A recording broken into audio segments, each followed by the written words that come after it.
This is a Rogue Media Network podcast.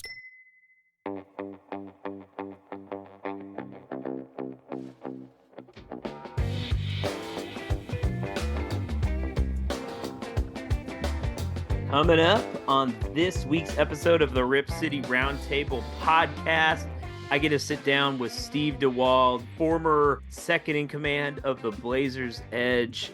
Been covering the team for a long time. A huge Blazers fan. Has started his fandom with the Clyde Drexler-led teams. Right into Sheed and Sabonis and the boys in the early 2000s, and then really started diving in with the team when he was in college, covering the Blazers, writing blogs and chatting on combines with his buddies.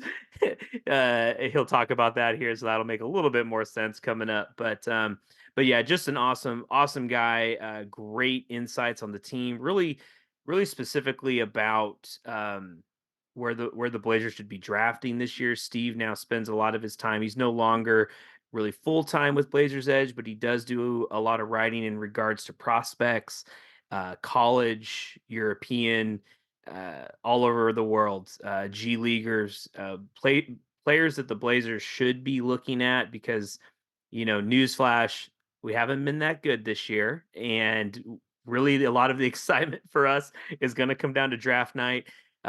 Who we're going to pick, the Blazers will have a high draft pick themselves, and also most likely will grab the Golden State Warriors draft pick as long as it's not in, top. I think it's top 4 protected. And so the Blazers should have another draft pick there in the about 10 to 14 range. So that'll be good. So Steve has a lot of work ahead of him, a lot of players to be looking at. And so he gives his insights on really what direction the team should be going, what players should be traded, who should be kept, who should we be focusing on, both on the team and in the draft, and maybe the next year's draft after 2024. So enjoy the episode. This is a really good one. We've wanted Steve on for a little bit. He has had his own podcast for a while, the Church of Roy pod. If you are a fan of that show, then you're going to love Steve. He hasn't been doing it here for a minute, so maybe you haven't heard him on that podcast. You get to catch him here. So we are lucky to have him on the show. Enjoyed this episode, and he is coming up right after break.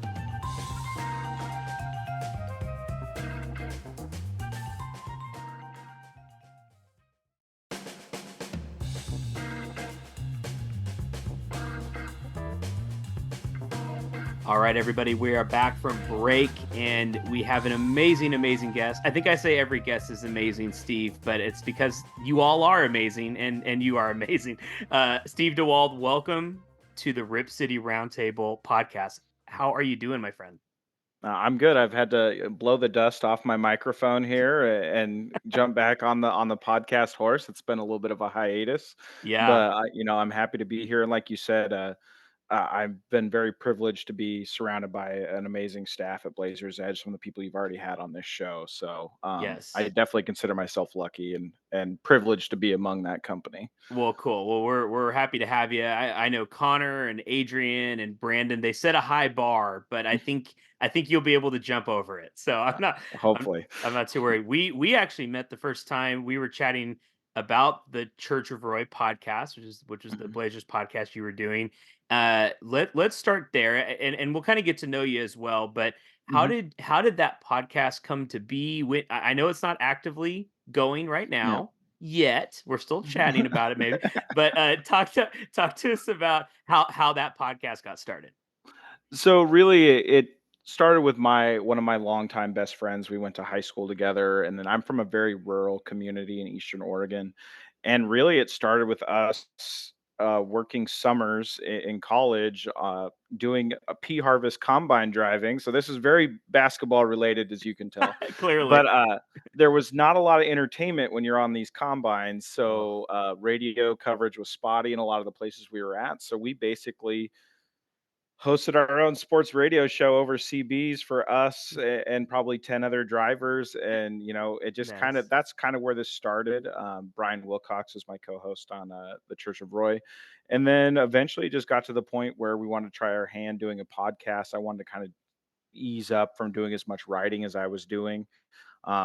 and we just set out to make a podcast that really wanted to sounded like our conversations we had. Mm, And that was our goal with that whole show was we wanted you to feel like you were hanging out with a couple of your buddies talking about the Blazers mm. and checking in every week. And I know a lot of people, you end up moving away from your friends and you might end up in a different place. So we wanted to offer that space to make it feel like you were shooting the can I Sure, shooting the you shit got with your shoot the shit. okay, yeah, There you go, you're shooting the shit good. with your buddies. Okay. Yeah. So, Oh, but fun. I wish we could, like, get some of that old recordings from you on the radio with the 10 other guys riding the combines. I mean, that'd yeah. be very interesting.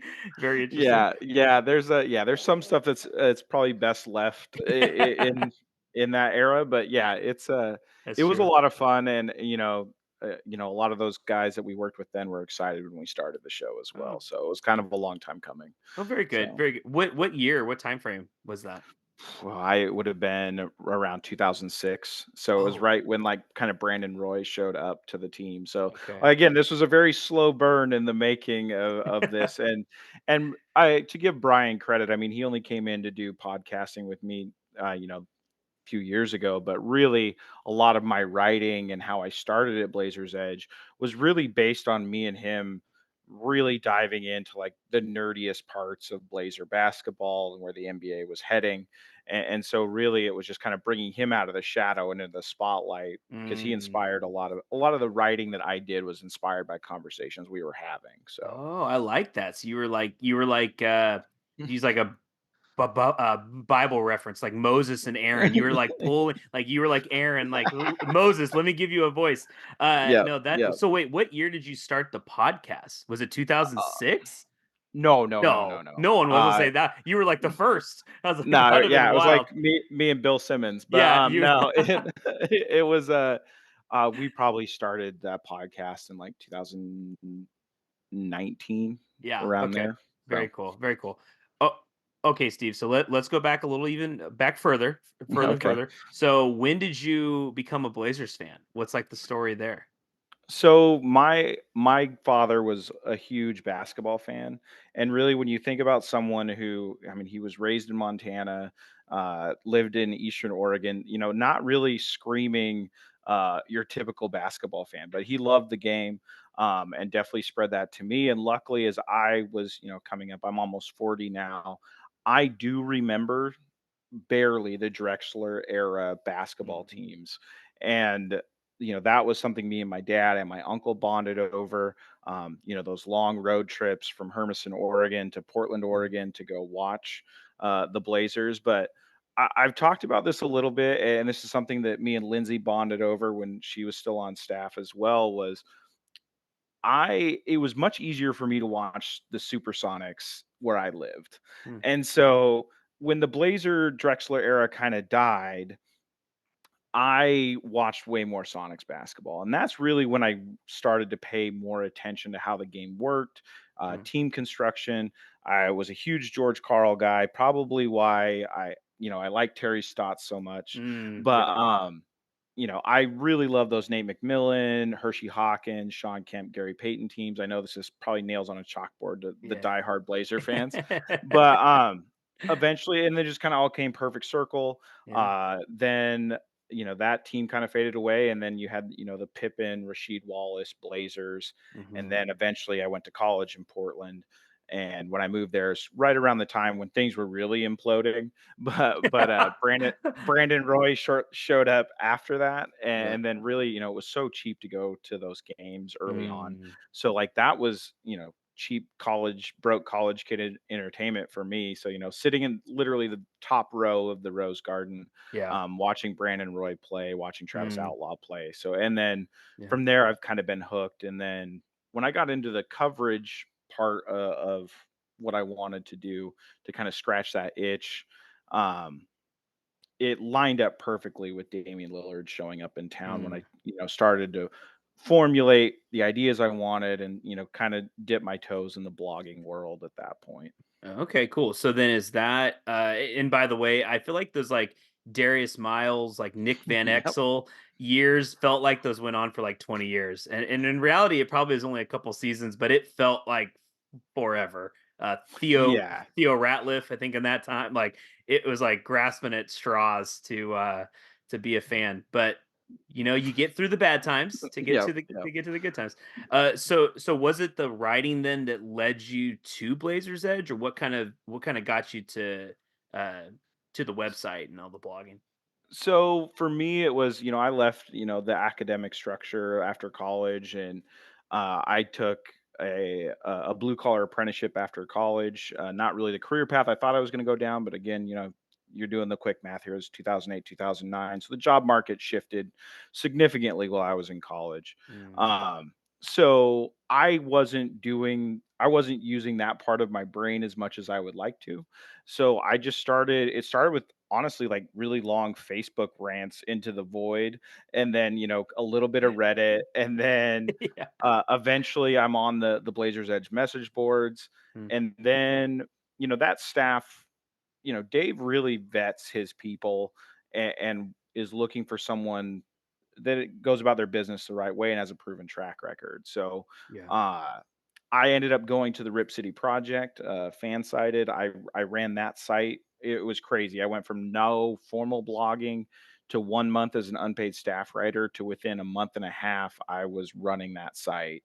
So Whoa. there was like a lot of learning that had to go on. Oh wow. And so I did that for about a year and a half. And then Dave asked if, I was interested in coming on board, and I worked my way up from, preview writer, all the way to, the second in command behind Dave there, before Wow. I kind of stepped back again. So, Okay. um, I'm very grateful for what Dave taught me, and Yeah. Tim and this great site, because not only did it teach me to be a better writer, but in my professional life, as far as time management goes, meeting deadlines, like I owe a lot to Blazers Edge. Like Yeah. the position I'm in now, where I work across the country and work on tight timelines, I Mhm. credit a lot of it to my experience at Blazers Edge, and those life skills of learning how to be dependable, how to build a team, how to foster relationships. I mean, a lot of that comes Yeah. from what I learned at Blazers Edge. So I know it just kind of seems like Hmm. a silly sports blog sometimes, or a place where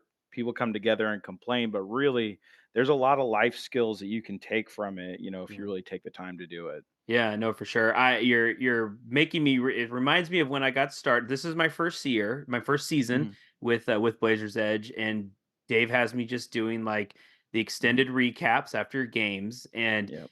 I told him I'd never had formal training before. Like, Mhm. big Blazers fan. I'm in media, but like writing and journalism wasn't really my background. So I told him, "You give me a minute, and I'll get better at these." And the first couple, he was like, "Oh, these are really great, yada yada." But it was taking me like an hour and a half, 2 hours to Oh, write yeah. some. And right after the game ends, and then at one point, like I started noticing he was like, "Dude, you got to speed up. Like these are it's Mhm. taking you too long." And, Yep, and yep, so I keep checking the watch or the clock. I'm like, "Oh, I can't make Dave mad. I got to get these mhm, out." So you're right, the time yep. management for sure. Yeah, don't worry. It perfectly normal. I was there too. I mean, I started to see the chat, like the lines start moving. Dave Deckard is typing in Slack as I'm hammering through this, and I'm going, "Oh no, here we go." And then, Yeah, but before you know it, I mean, yeah, you don't even notice it anymore, and then you're yeah, publishing by yourself. for So, sure. um, Yeah, yeah, yeah, yeah, yeah. it's all part of the process. It works. So what was your time frame like from start to finish when you were like all Blazers Edge? That's what you were doing. It was probably 2018 was when I started, Okay. and then uh, probably last year is when I really kind of started to step back, and that's mainly tied to just some changes in my family. My daughter got a little bit older, where I wanted to spend more time with her. She's currently suffering from allergies on Benadryl on the couch Oh. behind me right now. So Oh it's that no. time. It's that time in Portland. It is. And then I went back to school to get my master's degree. So I kind of stepped away from writing a little bit, but I Cool. will be still focused on the draft. Definitely the part that I focused on the most while I was there, and at writing full time with Blazers Edge, and still something I'm very passionate about that I like to spend my time doing. So. Cool. Well, like you did the perfect transition, Steve. So let's just dive into it. So I know, like, yeah, you meet the readers of Blazers Edge maybe haven't seen your name on as Mhm. many articles as of late because you've been grinding. You've been working Yep. on prospects, watching college games, G League. I'm sure all the things to as we gear up to the Blazers potentially having, what, 2 first round draft Mhm. picks, at least their own Golden States potentially.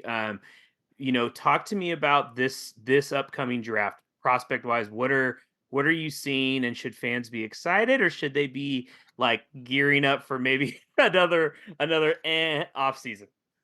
So I wish I had nothing but good news. So, but before I get into this draft class specifically, I want to get in my opinion, how the Blazers should approach this draft. And I feel at this point, even how the roster is constructed right now, I don't think the Blazers are in any position to draft anything other than the best player available. Mm, And that means if it is a guard, you take the guard mm, because I don't think there is a player on this roster specifically right now that you can say this is the person that's going to carry us to a title 6 years from now or 5 mm, years from now, where this mhm, where I believe this timeline is to that level of competition now. I don't think it's 5 years to return to the playoffs, but to be a true contender, you're probably 5 or 6 years away. So I don't think there's any player on the roster right now that you can say, off limits, we don't want to guard a point guard. We don't want to draft a point guard because we believe Scoot Henderson is that. I think Scoot Henderson is still gonna be fine. He's still a teenager, massive leap in competition. But if there's a really good point guard on the board and that's what you should take value wise, I think the Blazers should take a point guard.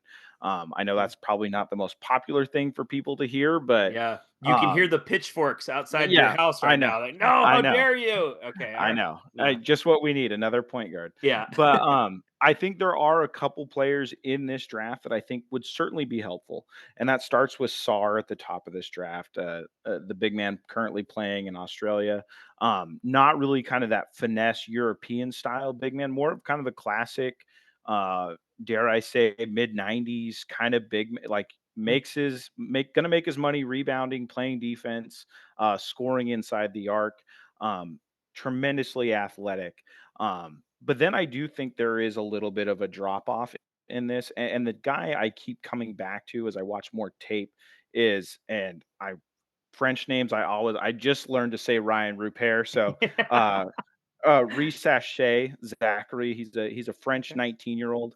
Um, he is an absolute floor spacer, knockdown shooter. I think you take him out of the box day one in the NBA, and he's someone who can create space for a guy like Scoot Henderson, for a big man like DeAndre Ayton, if that's the direction you want to go. So I think if the Blazers don't get the number one pick, which I think the number one pick is Sar at this point, Mm, I think Resache is one of those guys that could really fit in. He maybe his ceiling is higher and he can be someone you build an entire team around. But I think at worst, he's a very functional puzzle piece. It could be a number two, number three option on a very good team. He has a very modern skill set. Um, when I talk about modern skill sets, I think it's also important to understand just kind of after watching college basketball so much this year, I think like domestic players in this country, I think we're going to kind of come to a reckoning on what works in the NBA. I think mm, the European player is so much more well-rounded for what we ask players to do at the NBA level, and that's decision making at all levels. Being functional in every part of offense, whether that's fast break, half court, the players that I'm watching from overseas just have such a leg up. Now mm. there's guys that play domestically that, have one or two pieces, but the foundation of the European player is just so much higher than what I'm seeing from a lot of these domestic players. Now that's not saying that there's guys that aren't going to figure it out at the next level. And I mean, really for the Blazers, when you're talking about that Warriors pick, there are a couple of interesting options, mainly Dalton Neck, and he plays for Tennessee. He's one of the very skilled player. Um, does a little bit of everything on offense. A high point producer in college. Now he is an older prospect, so that's why he's not in the lottery.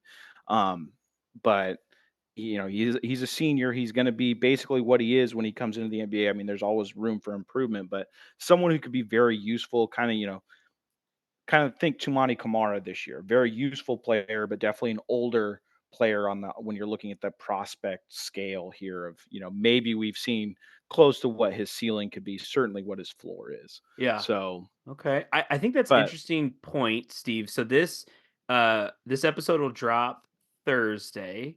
the day that the first, second, or first round of the Mhm. tournament begins. And you mentioned this, senior on Tennessee. Tennessee should be probably a 2 seed, maybe a 3 seed Yeah. in the tournament. Is there anybody else, and I'll put you on the spot here, but like another player or two that could fall into that Warrior, let's use the Warriors pick range, which should be like 10 to 14, maybe somewhere in Mhm. there. Another player that the Blazers fans should be watching if they're not, I don't know, leaning towards. I think Oregon got an automatic bid, or Mhm. they're in, so there should be some Duck fans interested. Yep. Maybe some Gonzaga fans or something. But if Yeah. they're not rooting for teams, is there any other players that they could be watching that say, okay, they're going to pop up on a draft board after March Yeah. Madness is over? So I think if you're just kind of bang for your buck, if you're not Yeah. watching your favorite team and you want to watch some NBA prospects, I mean, we'll just start with where you're at right now. I think Baylor is an interesting team to watch as far as prospects go. You have Walter and Missy on that team that both are Mhm. guys that are going to potentially fall into that Warriors range, Yep. and then also to another high seed, but UConn. Again, you have really good backcourt player in Castle, and then Klingon down low, who's more of that traditional center.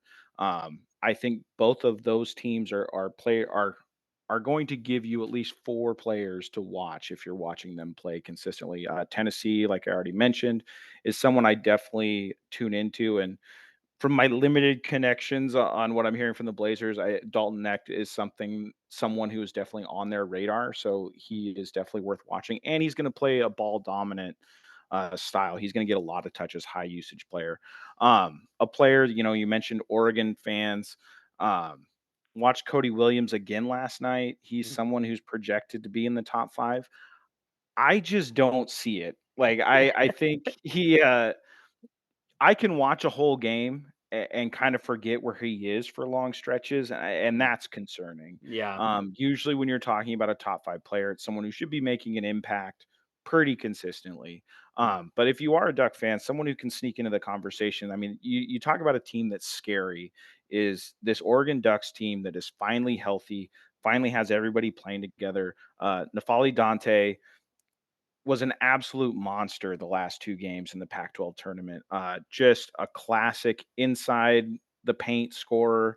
Had an insane block to close out the game against Colorado last night. So Mm. someone who's interesting to watch, maybe more, that second round conversation where the Blazers also have 2 more picks. But Sure.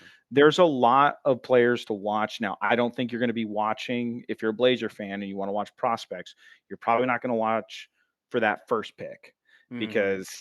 because those I think those players are more of what we're going to see come from overseas. But Sure. Yeah. for pick, 14, 15, 14 to 20, and then the 2 second rounders, there's a lot of options here.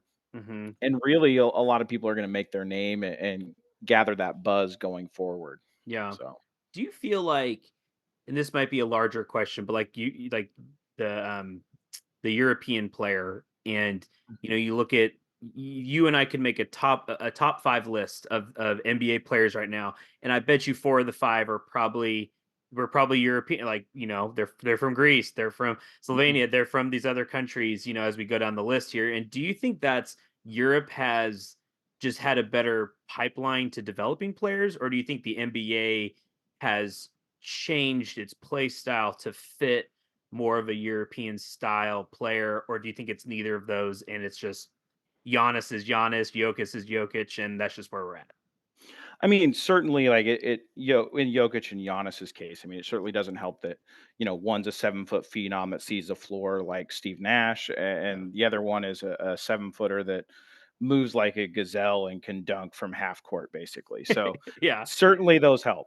But I think it is a little bit of both. I think the NBA play style has changed, and I think how Europe trains their players is drastically different than a very results based scheme that we run in the United States. So, starting from, age 10, when you're putting kids in AAU where it's all results driven, you're going to weekend tournaments, you're playing to win, you're not necessarily playing to, develop your skills. Where I really started noticing this with French players, specifically Jalen Horde, a guy who spent a little bit of time with the Blazers, but you're talking about a 6'8" player that had a tool set in at all 5 positions where he saw the floor well, he knew how to rebound, he knew basic fundamentals for footwork, and I mean, you just come in with that base, you can build so much more on it, and the emphasis on competition over there isn't as drastic. I mean, they still play games. You still see younger players playing in the Euro leagues over there, but it's not like AAU where it's these tight practices that's all to, hey, we got to win 5 games this weekend to advance in a tournament.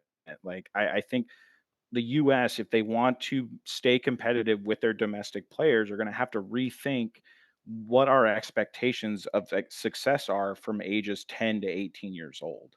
I Hmm. think there has to be a big fundamental change on that front if we want to stay competitive with this style of basketball. Yeah, I totally agree, and that makes sense. I've heard a lot of the arguments where, like, in AAU, it's just they're just game after game after game, and it's not as much practice working on those fundamentals and things like that, like it is in Europe. And then you Mhm. also have like you know, Giannis and Jokic, just like their body types and like yeah, Mhm. they're very unique unicorn type players.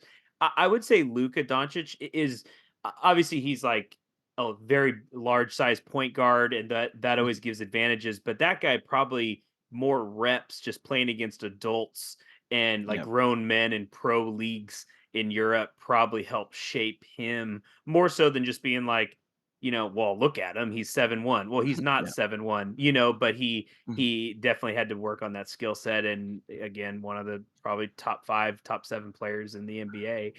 Yeah. So yeah, I do think the But development I side, you're right.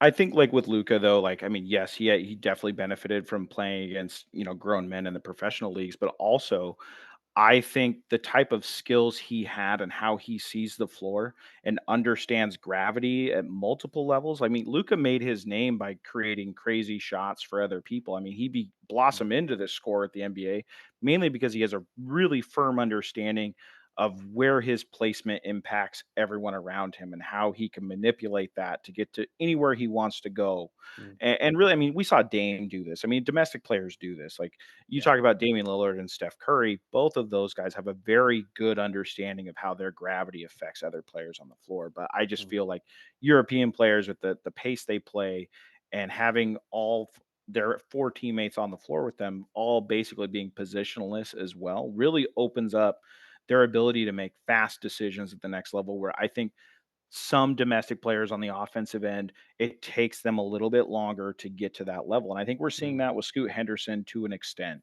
Yeah, I would agree. I would agree there for sure. Definitely with Scoot. Well, so using Scoot as maybe a transition here, you mentioned as we go into the draft and end the offseason, the Blazers need to just be like eyes wide open. Like, don't Mhm, just, well, we need a small forward. So just draft this. I don't care if there's a better point guard or center available, or if you're a DeAndre Ayton fan or Scoot fan or mhm, whatever, but let's get positional. You're saying, no, no, let's get the best player.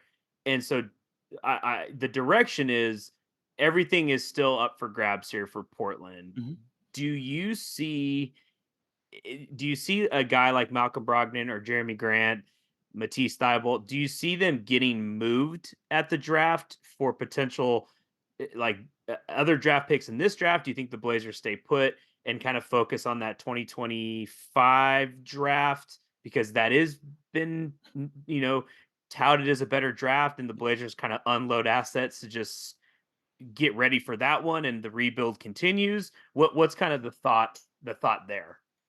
Well, to address the veterans first, I think Malcolm Brogdon, I think makes sense to move at the draft. And also, if the Blazers aren't in love with anybody with that Warriors pick, I would like to see them package that with Mm, Brogdon and maybe target a player that's on a contender that needs a point guard that has a young, wing type player that maybe you can make an upgrade there. mm, Um, Jeremy Grant, I think, still really serve as long as he's happy in Portland. I'd like to see him stay in Portland for a little bit longer. Mainly because it's really nice to have that adult in the room, mm. Yeah. someone that is also in the front court with DeAndre Ayton. And then backtracking to the start of the question, as far as like best player available, I mean, it would be insane for the Blazers not to learn from their own history. I Mm. mean, this is how you end up with Sam Bowie. Oh, This is Steve. how you Oh, this hurts. This like hurts. What are you talking about? I No, know. you're But it's all I mean, it's how you end up. I can it depends on the day you talk to me, but it's also how you end up with Greg Oden potentially yeah. over Kevin Durant. I mean, I still think Greg Oden was the right pick. It just was unfortunate with his injury history. Yeah, So, agreed. Agreed. I um, saw a list of because Wimbenyama just got his like 200th block, right? And it's like on the list of 200 rookies with 200 blocks. Sam Bowie's on that list. He had like 208 blocks or 220 blocks. That's a lot of blocks. No one talks about that. yeah, I know they talk about other things, rightfully so, but yeah, he had some blocks in his rookie yeah. season. I mean, he did have some blocks, and there was some discussion. I mean, because I mean, Michael Jordan had injury issues at the start of his career too. He had reoccurring ankle issues, Yeah. and feet injuries. But I mean, obviously, we know history will tell us what the Blazers should have done with that pick. Yes. As far as direction goes going forward, truly tanking and bottoming out in this league to build a better tomorrow for your franchise is not fun. So, Mm, like, I think this is going to be a couple years. And if you look at the 2025 draft, looking at this class and the next, I would put the top three consensus guys in the 2025 draft. I would draft them all before anybody in this 2024 class. ugh. And so you're talking about Cooper Flag, Ace Bailey, and then I cannot pronounce his last name, but it's Cayman Cayman Malak, and just Malak? Okay. a big guy from I believe Senegal, Okay. and he's been in the NBA academy. Oh, Those cool. three players are potentially, Cooper Flag especially is like a transcendent, Mhm. once a decade type player. Both Malak and Flag are going to be playing at Duke next year, so we're going to be able to watch them uh, a lot in the spotlight for Mhm. people who aren't draft sickos watching like weird streams from who knows where. But a lot of people are going to get exposure to them. Yeah. I think the Blazers need to not be too hasty with trying to be relevant again. They can't get scared by the TV viewership this year. I know it's a pain, but the biggest travesty they could do, in my opinion, is to not bottom out correctly. Like to Sure. just say, okay, that was painful. We set Dame free, and then we're gonna do this big reshuffle and not have anything to show for it. And like Yeah. if anything we've learned from like previous title contenders is the Blazers still have to get that transcendent player that's above 6'6", Mhm. and they don't have that player on this team potentially right now. Yep. I feel the same way about Shaden Sharp as I felt about him coming into this year. I think he's a very good player, but I haven't seen that big. I mean, granted, he's been hurt. Scoot Henderson, jury's still out, and Yeah. I think they really just have to be in this asset collection mode. And I don't think Mhm. there's that transcendent player Mhm. in this 2024 draft. So the Yeah. big focus is keep Chauncey on board. He knows how to deliver a good lottery pick. Get through the 2025 draft and hopefully come out with Cooper Flag or Yeah. one of those top players from that class, and then see what you have. And S then you're talking about potentially moving DeAndre Ayton Yeah. on the final year of his contract. Jeremy Grant, 2 years left on his deal at that point. Maybe then you start to go, okay, everybody wants to collect puzzle pieces, but I personally have never built a puzzle without having a picture to look at. And I need that prospect that is Yeah. the picture on the front of the puzzle box so I know what to do with all the other pieces. Yeah. And the Blazers don't have that picture yet. No, they And so don't. that's a player that like Cooper Flag could be and potentially Scoot Henderson could be, but just the track record Mhm. of players under 6'6" leading a franchise, unless you're a transcendent player like Steph Curry. Um, and I don't think Scoot is that. That's a pretty high bar, but Yeah. Yeah. the Blazers just need to collect those assets and take swings at transcendent players. Okay. Oh, I like that. And I also learned so like Chauncey Billups will probably be the coach of the Clippers in maybe 3 years when they're tanking because they Kawhi's gone, PG's gone, they have no draft picks. So that'll be on Chauncey's resume. I can Mhm. deliver you a lottery pick. That's Yep. good, Yep. Steve. I mean, that's my whole thing is like people are in this big rush for a coaching change sometimes. There's a segment of the fan base that wants that. Yeah. And honestly, it's perfect. Like Yeah. just keep we're already paying Chauncey. Yeah. He's a point guard. You want him around Scoot, I assume. I mean, I honestly don't like I've Yeah. never been this far into a coach's career and still have no idea what the core principles are other than like Yeah. sound tough in a press conference about defense. Like, Yeah. so my thing is no change. We don't want to throw in the next hopefully great Blazers coach into this situation. Let's keep Chauncey Yeah. on board for the Yep. duration and then evaluate again. And Yeah. also, you want to pick your coach to fit the player that you're going to build your franchise around. Yeah, And 100%. again, I don't think the Blazers know who that is yet. That person, Yeah. I don't think, is in the building yet. Yeah. I think I told Brandon Goldner on the last pod. I think Chauncey's like our Mark Jackson, and then we'll get Steve Kerr or Steve Kerr, and then we go, and then there's 4 championships after that. So I mean, Mark Jackson did have winning seasons, so let's he not let's not sully the good name of Mark Jackson here. that's true. Um, I think of him more like a Kenny Atkinson, which I think Mm, Kenny Atkinson is going to be a good coach in this league still. I mean, he was just in a yeah. bad situation in Brooklyn where they were bottoming out, and expectations changed, and then Yep. he was out of a position, and now you see him waiting for a good spot. Like he Yeah. has turned down jobs to stay on that Golden State staff. And I think Chauncey is going to learn a lot from this experience. And I still think he has potential to be a good coach. I just don't think it's going to be in Portland. I think it's been too many losses, too many years. And by the time this team turns around, they're probably going to pivot in a direction where they're going to look maybe at a different coaching situation, would be my assumption. No, I think you're spot on. Um, all right, final question, Steve. Then we'll let you Okay. get out of here. This has been good. Uh, focusing on this season, we have 15 games, maybe 16, 17, somewhere around there. I know you mentioned viewership has been down. I think a lot of Blazers fans, even the diehard ones, are ready to wrap this sucker up and let's move to the draft and all the things. Why keep watching? What am I looking at? What am I looking towards? What am I looking for? Why am I tuning into Blazers games uh for the last 15, 16, 17 games here of this uh awful season? So I think for me, not just because I'm getting my grad degree from Nebraska, but Banton is worth watching. Like he is a joy to watch. Puts up good numbers. I mean, they're in losses, but Yeah. I think he's fun to watch. Potentially a role player. I think that's what you're watching. Is there someone here? Is there kind of churning the bottom of the roster and giving some people some minutes here? On that end of the spectrum? Is there someone who's going to stick here? Is there someone who can be a seventh, eighth man for the future? Mhm. Um, DeAndre Ayton has played great recently. I imagine they will shut him down soon. Mm, I think, mhm. might be a plantar fasciitis deal or something, something out of the old playbook. Sure. But enjoy it while it's here. Yeah. I think now is when you can go, is he a better Hassan Whiteside or is there Mm, actually substance behind these numbers? mm, I think that's why you watch there. And then really uh Scoot as far as what he can do, as far as is the game going to start to slow down for him? mm, And that's really what I'm watching for. And the young guys. I mean, Jabari Walker, Tumani Kamara, can they continue to produce well past what you would call your rookie wall, even though Jabari's in his second year? But are those guys able to produce still down the stretch? But it's tough. It's tough to watch right now.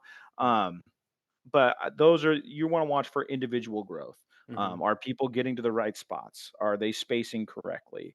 Um, and then game plan wise, it's tough to say. I don't think there's a lot you can take from the coaching staff, which has kind of been the MO for the entire Billups tenure here, outside of a few windows where people were healthy. Yeah. Okay. All right. Thank you, Steve. I had to be reminded why I need to, besides the fact that I have to cover them, why should I be watching? No, but hey, Well, I'll you're tell Dave will get on you if you're not watching it. So that's true. you need to get after it. That's true. He'll know. He'll know. No, Mhm. I have enjoyed the kind of that youth movement, if you will. I think it's fun to be able to, if let's just say it, Tumani Kamara in 5 years from now is just electric and making all-star teams that you can say, yeah, I watched that rookie season he had Mhm. and kind of could see some of the writing on the wall. If he did this and this and this, he would make the leap, and he did, or something like that. So you want to say you were there when you saw Yeah. it, when you were I mean, covering the team in the beginning and Brandon Roy's time and things like that. You got to say, hey, I saw what could have been with Brandon, or what was, but what could have even have been greater, if he hadn't gotten hurt, yeah. stuff like that. I mean, someone loved 10 Barrel beer before it was bought by InBev, and they get to say that for the rest of their lives. So They, like be that guy, be yeah, there on the ground floor, guy or gal.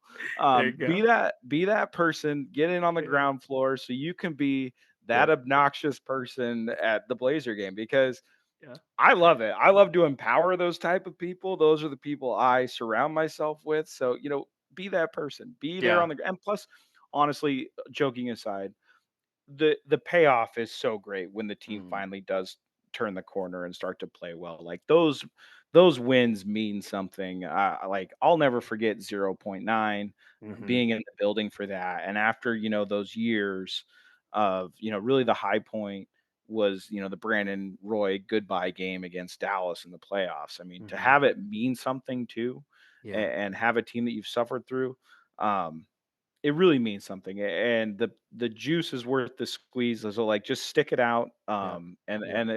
the sweet payoff will be worth it. It will be. Yeah, and you're right. And really, of all the teams at the bottom of the standings, probably outside of San Antonio, just because you have Victor Wembanyama, I think I'd rather be us, a fan of our team, than any of those other ones. I think there's a Mm. lot of directions we can go, potential on the roster, and we haven't leveraged the future and all these different things. So yeah, but tune in, finish it Yep, out, watch, see what's yep. going on. So You've come this far, just you've stick it out. you've come this far. Well, Steve Dewald, you've come this far on the podcast, and Yeah. we appreciate the time. Where can our listeners follow you? Twitter, Blazers Edge. Where can they follow you? So if you wanna see me arguing with Clyde Drexler's son, you can follow me on Twitter at Steve D Hoops. Um, I yeah, can't. I got to go follow that. What? It was a whole thing about who needs a statue in Portland, and in my opinion, of male athletes, professional athletes in Portland. Like I think you could make a statue for several Thorns players, Sure. but Yep. for male athletes, there's only one male athlete that meets all the criteria, and that's Diego Chara for the Portland Timbers. Duration, all-star appearances, and delivered a title to the city. That guy gets a statue. Dame wants a statue when he comes back. We'll build Dame a statue. Yeah. Clyde Drexler, I think I've heard him say the name Portland maybe twice since he left to Houston. So Yeah. Oh God. I'm done. You don't get one. You No don't get one for statue. being no statue. Sorry. So I think he has a uh street. Does he have a street like Drexler oh yeah, Way or oh something yeah. like that? I Yeah. I Hey, you got that. So you follow me on Twitter at Steve D Hoops. I will have some stuff coming out shortly about the draft. I will probably do a preview piece later this week as far as kind of what we discussed earlier, where to watch certain prospects, what prospects are interesting for the Blazers. They're going to be playing in March Madness this year. Kind of give you a one-stop shop there. But you will see my byline a lot more as the draft gets closer, and you'll probably be hearing my voice on podcast and radio in the near future. Wonderful. Well, sweet, Steve. Well, we look forward to catching up or following you. And thanks for taking the time and chatting with us. All right, thanks, Corey. All right, everybody. Thanks for listening to this episode of the Rip City Roundtable. Steve, an awesome guest, just had some great points. Chauncey, he can develop lottery players. That is Chauncey's call in life, at least right now as a coach. That was a great line, but a lot of good insights on college players, who you should be looking at here in the tournament. If you're listening to this when it drops, the tournament starts in like 4 hours. So get ready. If you catch this later, the tournament's already going on. But check in on that Oregon team, Tennessee, my Baylor Bears. I'm down here in Texas. I went to Baylor. We got some prospects on the team, so check out Baylor, UConn, of course. So track where these players are because they will come back up when we get to May and June as we start prepping for the NBA draft. So I hope you enjoy March Madness. I hope you enjoyed this episode with Steve Dewald. And I hope you enjoy what's going on with the Blazers team right now. I know we're not winning games, But DeAndre Ayton is a man looking to prove something right now. So that is an exciting piece to watch. Always watching Scoot, seeing how his development comes along. Maybe Shaden makes an appearance here soon. Maybe he gets to play in the last, handful of games just to see what we got there at the end of the season moving into next year. So we got some things to look forward to. It may not be the playoffs, but it's other really exciting things like the draft. So anyway, enjoy March Madness. Enjoy the rest of the week. Thank you for tuning in to this episode of the Rip City Roundtable. And as always, it is a great day to be a Blazer. This has been a Rogue Media Network production.